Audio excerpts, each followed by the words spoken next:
the absence of the president or when the president is not able to perform his functions, it should move from vice president to speaker.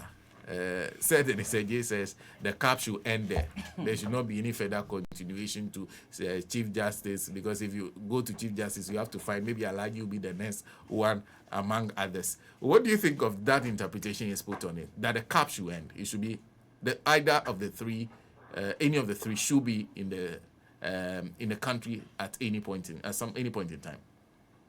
So first of all, I think that this conversation is coming at the right time because we are presently considering the proposals to amend the constitution to bring it in line with the developmental aspirations of the country. There are many provisions in the constitution that appear to be creating confusion, and so an opportunity is granted to us by the committee set up by His Excellency President John Dramani Mahama to review the constitution. And so I think that the debate could not have arisen at the right time. I am of the view that the confusion that has characterized the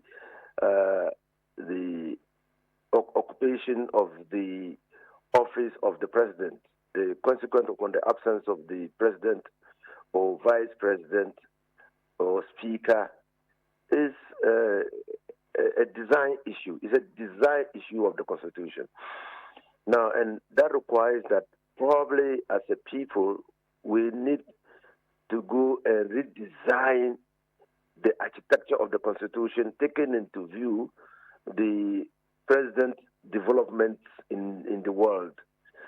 I say so because the Constitution appears to be lumping two things: physically absence from the country and incapacity as required by law. Incapacity, that failure to be, the fact that a person has been rendered incapable of performing the functions. The functions of the office of the president. Can we say that the absence from the country is actually equivalent to incapacity? Is that the intendment of the Constitution? Or is it a colonial relic or a relic of the past that has followed us into modern day constitutional architecture? Because our Constitution is modeled along the lines of the United the United States, largely in line with the United States in terms of the occupation of the office of the president. So we are practicing a presidential system of government to all intents and purposes, except that Article 78(1) incorporates into this presidential system of government the power of the president to appoint part of his ministers or a majority of his ministers from cabinet. That is the only feature of the Westminster type of governance that has been imported into our Constitution. And that makes our Constitution a fusion between the presidential system and the parliamentary system. But if you look at the presidential system, it is largely modeled after the American system of government. And we have never heard that an American president, any time that the American president is absent from the jurisdiction of America, the vice president is sworn in. We've never heard that. So how come that in our case, when the president is absent, the vice president is sworn in? And nobody has ever raised the issue that an American president absent from the jurisdiction of America is incapable of performing his duties of office. No one has ever argued that. So is it a confusion that has been created by reason of the commingling of absent from country and incapable of performing functions? And if we talk about the British system of government, no one has ever heard of a deputy prime minister being sworn in the absence of the prime minister.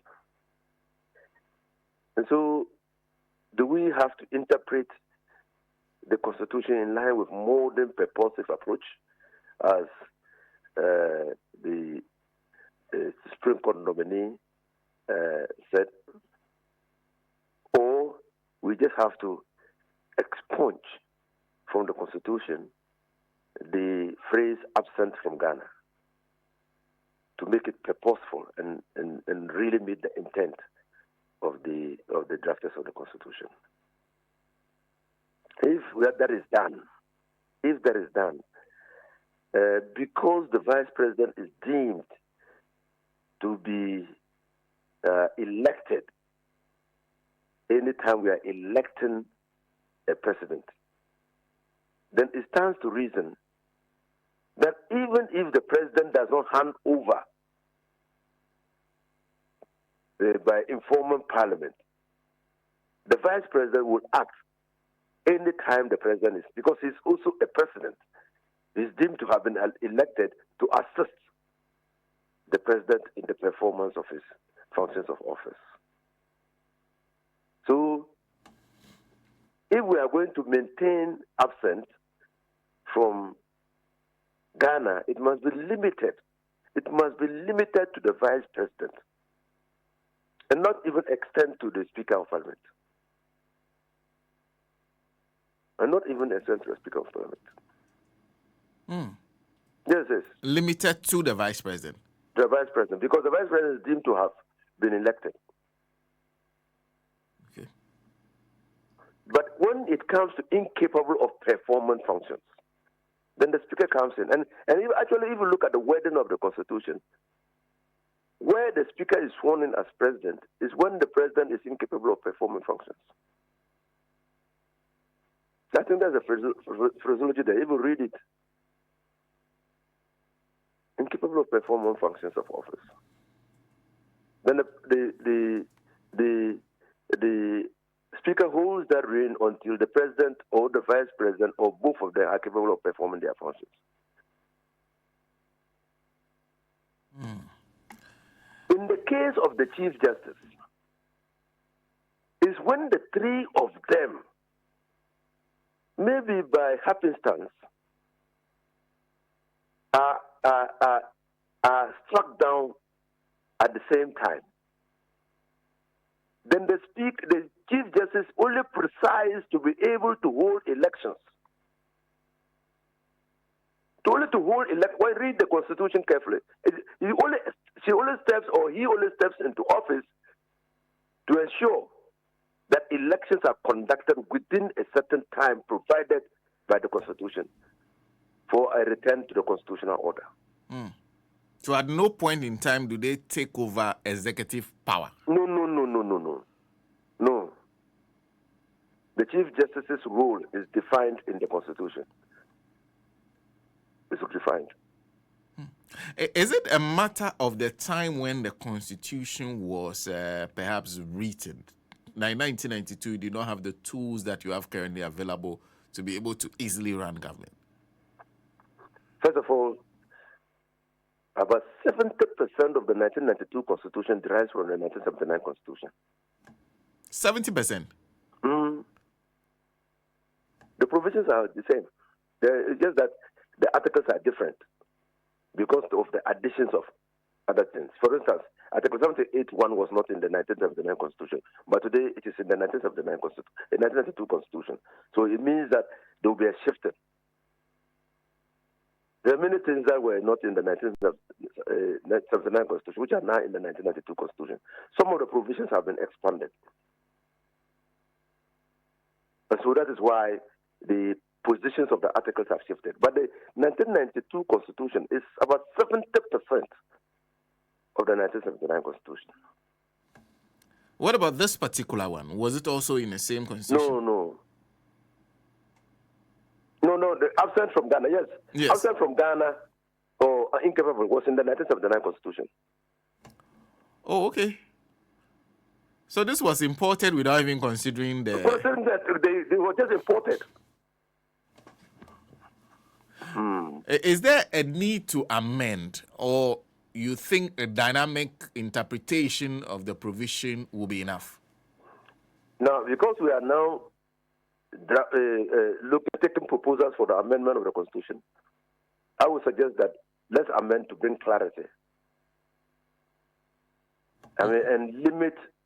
And I had suggested that when the Constitution Review Implementation Committee, Constitution Review Consultative Committee, the one set up by Chimen Sabonsu, headed by Kaseti, I had suggested that to just cure the mischief, we should take from the provision that lumps absent from Ghana with incapable of performing functions.